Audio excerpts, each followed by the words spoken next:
اما بعد اعوذ باللہ من الشیطان الرجیم بسم اللہ الرحمن الرحیم والذین یؤمنون بما انزل الیک وما انزل من قبلک وبالآخرة هم یوقنون صدق اللہ العظیم وقال النبی صلی اللہ علیہ وسلم من ولد ولد فلیحسن اسمه وقال وأدبه فلیزوجه او کما قال علیہ السلام۔ بزرگوں، پیارے بھائیوں، عزیز بچوں اور بچیاں، پس پردہ ماں اور بہنیں، تقریباً رات سے یہ آپ کا پروگرام چل رہا ہے۔ آپ حضرات کی ہمت اور محبت کے مدرسے سے کہ اتنے لمبا پروگرام آپ نے سنا اور پروگرام کی خوبصورتی اور اس کی خوبصورتی کو آپ نے بڑھایا۔ اللہ تبارک و تعالیٰ نے آپ حضرات کو چنا ہے اپنے مدرسے کے لیے اور دینی پروگرام کے لیے۔ میں نے حدیث شریف پڑھی ہے، اللہ کے رسول سرکار دو عالم صلی اللہ علیہ وسلم نے ارشاد فرمایا، جس آدمی کو اللہ تعالیٰ اولاد دے،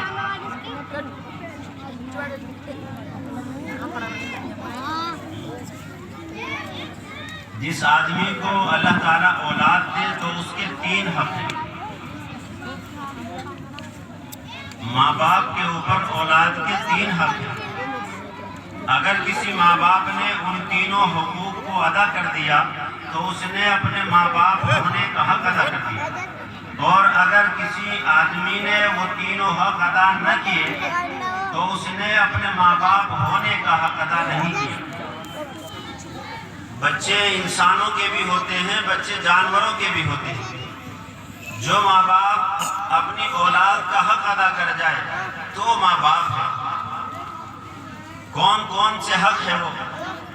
بالکل مختصر لفظوں میں فرمایا نبی کریم صلی اللہ علیہ وسلم نے، پہلا حق، جب کسی کے بچہ پیدا ہو تو اس کا اچھا نام رکھا جائے۔ لڑکا ہو تو بھی اچھا نام رکھے، لڑکی ہو تو بھی اچھا نام رکھے۔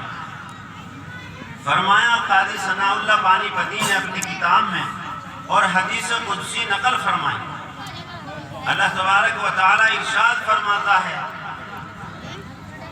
کہ میری عزت و جلال کی قسم، میری کبریائی کی قسم، اللہ قسم کھا کے کہتا ہے، اگر کسی آدمی نے اپنے بچے کا نام میرے اور میرے پیغمبر پر رکھا ہے، یعنی اس کے نام کے شروع میں محمد آتا ہے یا بعد میں احمد آتا ہے، یا اسی طریقے سے اللہ کے جو صفاتی نام ہیں ان میں سے کسی ایک کو رکھا ہے، تو جس آدمی نے اللہ اور اس کے رسول کے نام پر اپنے بچوں کا نام رکھا، اسلامی نام رکھا، تو اللہ نے فرمایا میری عزت و جلال کی قسم، میری کبریائی کی قسم، میں قیامت کے دن اس آدمی کو بخش دوں۔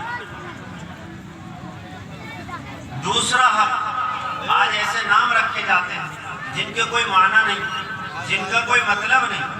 پہلے نام خراب رکھا، پھر وہ ماں باپ کی زندگی میں جب زہر گھولتا ہے اور ماں باپ کو پریشان کرتا ہے تو اب بھاگا بھاگا پھرتا ہے کہ میرا بچہ نافرمان ہو گیا۔ تو نام کا انسان کے اوپر اثر پڑتا ہے۔ جس آدمی میں جو نام ہوگا اور اس کا مصدر ہوگا تو یقیناً اس کا اثر آئے گا۔ دوسرا حق یہ ہے کہ ماں باپ اس کو آداب زندگی سکھائے، آداب معاشرت سکھائیں۔ اگر کسی آدمی نے اپنے بچے کو آداب زندگی نہیں سکھایا، آداب معاشرت نہیں سکھایا تو اس نے دنیا میں اپنے بچے کا باپ ہونے کا حق کھو دیا۔ آداب یہ ہے کہ اس کو اسلامی تعلیمات، ماں باپ کے حقوق، دادا دادی کے حقوق اور چھوٹے بڑوں کا سلیقہ اور شعار اپنے بچوں کو سکھائیں۔ تیسرے نمبر پر جب وہ بڑا ہو جائے تو کہیں اچھے گھرانے میں اس کا رشتہ کریں۔ یہ تین حق ماں باپ کے اوپر ہیں۔ اگر ان تین حق کو ادا کر دیا تو ماں باپ اپنے ذمے سے بری ہو گئے، اور اگر ان تینوں حقوق میں سے کسی ایک جگہ بھی خامی رہ گئی تو ماں باپ کی پکڑ ہوگی دنیا میں بھی اور آخرت میں بھی۔ دنیا کی پکڑ تو یہ ہے کہ اولاد نافرمان بنے گی، سماج اور معاشرے میں ذلیل ہو کر زندگی گزارے گا، اور قیامت کے دن اللہ اس کی پکڑ فرمائے گا۔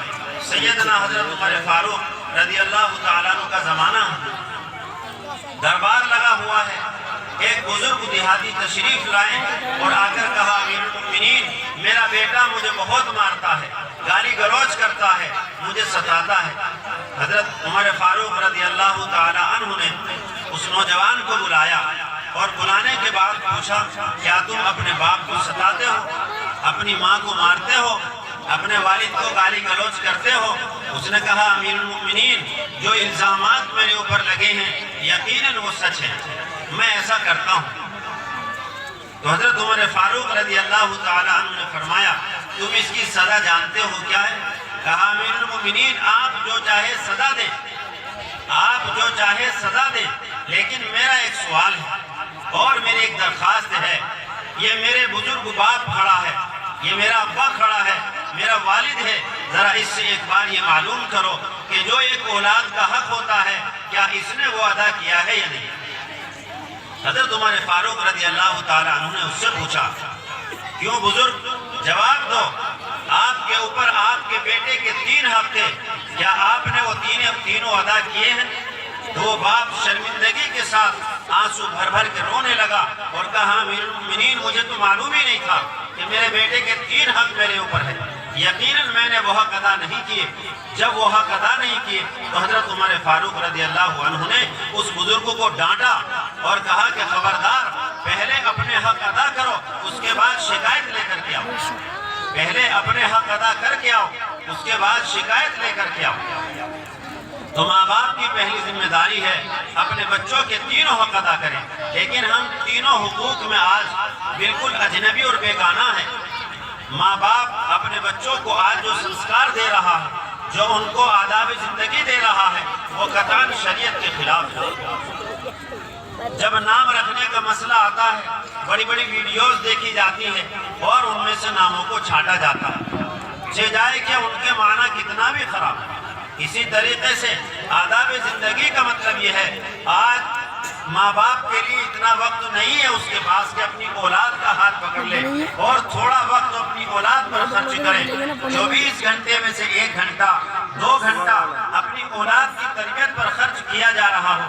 باپ کو ٹائم نہیں، ماں کو سمے نہیں، دادا کے پاس وہ بیٹھتا نہیں، چچا اور تاؤ کو کسی کو بھی سمے نہیں۔ آج اگر ہمیں اپنے بچوں کے لیے وقت نہیں ہے تو آج اگر ہم نے ان کا ہاتھ نہیں پکڑا تو ایک وقت وہ آئے گا کہ تم لوگوں کے پھر پیر پکڑو۔ جو اپنی اولاد کا ہاتھ نہیں پکڑ سکتا پھر وہ لوگوں کے پیر پکڑتا پھرتا ہے، کیوں؟ پھر اس کے بچے غلطیاں کریں گے اور وہ لوگوں کی خوشامدی کرے گا۔ اولاد کا ہاتھ پکڑنے کا مطلب یہ ہے آپ اس کو کلمہ سکھائیں، رہنے اور بسنے کا طریقہ بتائیں، گھر کے اندر کیسے رہا جاتا ہے، گھر کے اندر کیسے کھایا جاتا ہے۔ جب آپ کھانا کھائیں تو اپنے بچے کو ساتھ کھلائیں اور اس کو کہیں کہ بیٹا بسم اللہ کریں، دسترخوان پر کھانا کھائیں۔ جب دسترخوان سے فارغ ہو جائیں اس بچے کو بتائیں کہ دسترخوان کیسے صاف کرنا ہے۔ لیکن آپ کہیں گے کہ ہمارے گھروں میں تو دسترخوان ہی نہیں، ہم تو پنی پر ایسے ہی بیٹھ کے کھا لیتے، ٹفن لے کر ایسے ہی کھا لیتے، کہیں بھی بیٹھ کر کھا لیتے، کسی بھی جگہ بیٹھ کر کھا لیتے ہیں۔ نہیں میرے بھائی، آپ کی ایک زندگی کا اثر، آپ کے لفظوں کا اثر، آپ کے لباس کا اثر، آپ کے کھانے کا پینے کا اثر آپ کی اولاد پر آئے گا اور ضرور آتا ہے۔ بچہ اتنی شاندار ویڈیوگرافی کرتا ہے، اس کی میموری بڑی فاسٹ اور بڑی طاقتور اسٹرانگ ہوتی ہے۔ جو آپ کر رہے ہیں وہ اپنے کیمرے میں قید کر لیتا ہے اور آپ کے جانے کے بعد بچہ وہی کرتا ہے جو آپ سکھا کر کے گئے۔ اس لیے اپنے اولاد کو آداب زندگی سکھائے۔ جب آپ کو اولاد پیدا ہو تو پہلا کام ہے کم از کم اس کے کان میں اذان پڑھوائیں، داہنے کان میں اذان، بائیں کان میں تکبیر پڑھوائیں، اور اذان پڑھنے کے لیے آپ ایسے آدمی کا انتخاب کریں کم از کم 5 وقت کا نمازی ہو، کم از کم 5 وقت کا نمازی ہو۔ اس لیے کہ جو اذان پڑھتا ہے اس کا بھی اثر آتا ہے۔ آپ نے ویڈیو سنا دی اذان کی، پڑھنے والا پڑھ رہا ہے، پتہ نہیں کون ہے، یا بغیر وضو کے کسی نے اذان آپ کے بچے کے کان میں پڑھ دی، وہ تو ایسا ہی باغی بنے۔ تو پہلا کام جب بچہ پیدا ہو اس کے کان میں اذان کسی نیک آدمی سے دلوائی جائے، اور ایسا آدمی ہو کم از کم جو 5 وقت کم از کم نماز پڑھتا ہو، جس کو اللہ رسول کا پتہ ہو، جس کو حرام حلال کا پتہ ہو، ایسے آدمی سے آپ اپنے بچے کے لیے اذان پڑھوائیں۔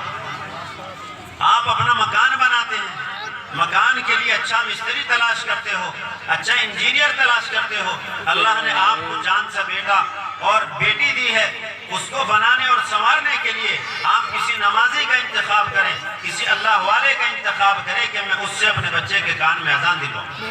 یقیناً اگر کسی آپ نے اللہ والے سے اپنے بچے کے کان میں اذان دلوائی اور وہ بڑا طاقتور دماغ کا آدمی تھا تو آپ کا بچہ بھی دماغدار بنے گا، اور اگر کسی تھمس اپ کو ایسے ہی پکڑا اور اس سے اذان پڑھوا دی تو آپ کا بچہ بھی ایسے ہی بنے گا۔ آپ کے بچے کے اندر معمولی خواہش نہیں ہوگی، اس کے اندر وہی اثر آئے گا، جس نے اذان پڑھ دی ہے اسی کا اثر آئے گا۔ تو یقیناً یہ اذان کا مسئلہ بڑا اہم ہے۔ ایسے آدمی کو تلاشو، ایسے عالم کو تلاشو جس کا حافظہ بہت مضبوط ہو، جس کی نماز روزہ بہت مضبوط ہو، جس کی نیکیاں بہت زیادہ ہو، اس آدمی کو بلا کر لائیں اور اپنے بچے کے کان میں اذان اور تکبیر پڑھوائیں۔ دوسرا کام، جب بچہ پیدا ہو سنت یہ ہے کہ بچے کی تحریک کرائی جائے، یعنی کسی عالم سے، کسی اللہ والے سے کھجور جھونٹا کرا کے اور اس بچے کے تالو پر ملا جائے، اس بچے کے حلق پر ملا جائے۔ تیسرا کام، جب بچہ پیدا ہو جائے اور ان دونوں کاموں سے آپ فارغ ہو جائے، اب تیسرا نمبر ہے اس کا عقیقہ کیا جائے۔ لڑکا ہے تو 2 بکرے یا 2 بکری ذبح کیے جائیں اور اس کو تقسیم کر دیا جائے یا کھایا جائے۔ اسی طریقے سے لڑکی اگر ہے تو 1 بکرا یا 1 بکری ذبح کی جائے اور اس کے نام کا عقیقہ کیا جائے، اور جو بال تراشے جائیں ان بالوں کے بدلے میں چاندی سے وزن کر کے اللہ کے راستے میں خرچ کر دیا جائے۔ یہ بچے کے وہ پیدائشی حقوق ہیں جن کا ادا کرنا بھی انتہا ضروری ہے۔ لیکن ہم نے عقیقے کو رسم کی وجہ سے، جوان ہو گیا بچہ، عقیقے کا پتہ نہیں، کھجور اس کے تالو پر لگانا سنت کا پتہ نہیں، اذان اور تکبیر کا خبر نہیں۔ ابھی شہر سے خبر آئی، ایک آدمی کے ہاں بیٹا پیدا ہوا اور اس نے بس موبائل پہ کسی آدمی نے اذان پڑھی اور اس نے کان پہ لگا دی۔ بتائیے یہ بچہ دماغدار بنے؟ یہ تو ٹھیٹر دنیا میں بنے گا۔ کیا اس کا دماغ طاقتور ہوگا؟ نہیں ہوگا۔ اس لیے اپنے بچوں کی فکر کریں، اور آنے والی نسلوں کو میں مثال دیتا ہوں۔ اسرائیل کا نام آپ نے سنا ہوگا، یہودیوں کا ملک ہے۔ وہاں اگر کسی کو معلوم پڑ جائے کہ اس گھر کے اندر کوئی بیچاری حاملہ عورت ہے تو وہاں 20 گھروں تک کوئی مرد سگریٹ بھی نہیں پیتا۔ کیوں؟ اس لیے کہ بچے پر اثر پڑے گا۔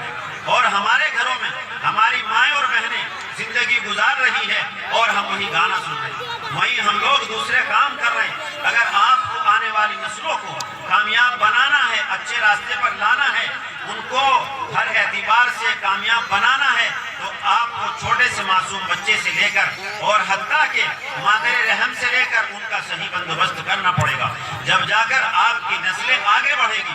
ورنہ اسی طرح زندگی میں دھکے کھانا